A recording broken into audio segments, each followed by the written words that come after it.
যে একটা সত্যিকারের একটা রাজনৈতিক দলে পরিণত হয়েছে, তার মূল কারিগর কিন্তু এই দেশের তার কাজ, তার প্রেরণা আমাদেরকে সব সময় অনুপ্রেরণা দেয়।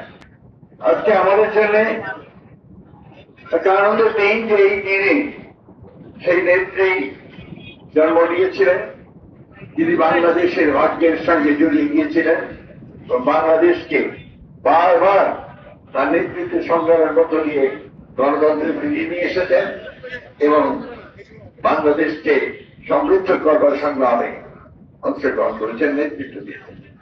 মিনিস্টার মাথা ঠান্ডা অফার, মাসিক কিস্তিতে 1.5 টন এসি মাত্র 3,999 টাকা ও 2 টন এসি 4,999 টাকায় পাওয়া যাচ্ছে মিনিস্টার শোরুমে। আমি শুধু এটুকু বলতে চাই যে আজকে বিএনপি যা একটা যে গণতান্ত্রিক দেশ, গণতান্ত্রিক দল এবং যে দীর্ঘ সংগ্রাম লড়াই করে বিএনপি যে একটা সত্যিকারের একটা রাজনৈতিক দলে পরিণত হয়েছে, তার মূল কারিগর কিন্তু এই দেশের দীর্ঘদিন সংগ্রাম লড়াই, নীতির প্রশ্নে আপোষটা করা, দলকে ধারণ করা এবং নেতা কর্মীদেরকে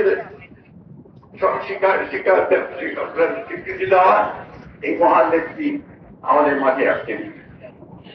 কিন্তু তার কাজ, তার প্রেরণা আমাদেরকে সব সময় অনুপ্রেরণা দেয়।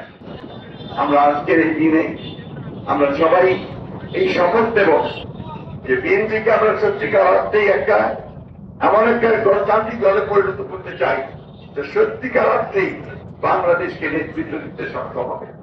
আজকে যখন বিএনপি সরকার গঠন করেছে, প্রতিটি মানুষের আশা এই সরকার দেশের যে বেগম খালেদা জিয়ার যে নীতি ছিল, তিনি যে ভিশন 2030 দিয়েছিলেন, পরবর্তীকালে তারই দলের যে আপনার কর্মসূচি দিয়েছিল 31 দফা, তাকে বাস্তবায়িত করার জন্য সামনের দিনগুলোতে কাজ করে যাবে, দলকে শক্তিশালী করবে এবং বাংলাদেশের স্বাধীনতার সার্বভৌমত্বকে অক্ষুণ্ণ রাখবে।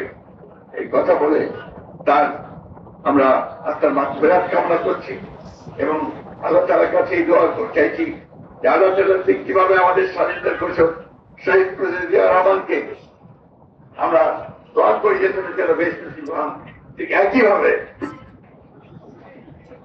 যে শহীদটি বেগম খালেদা যেন বেশ সর্বশ্রেষ্ঠ স্থানে তাকে স্থান দেন। এই কথা বলে আমি শেষ করছি।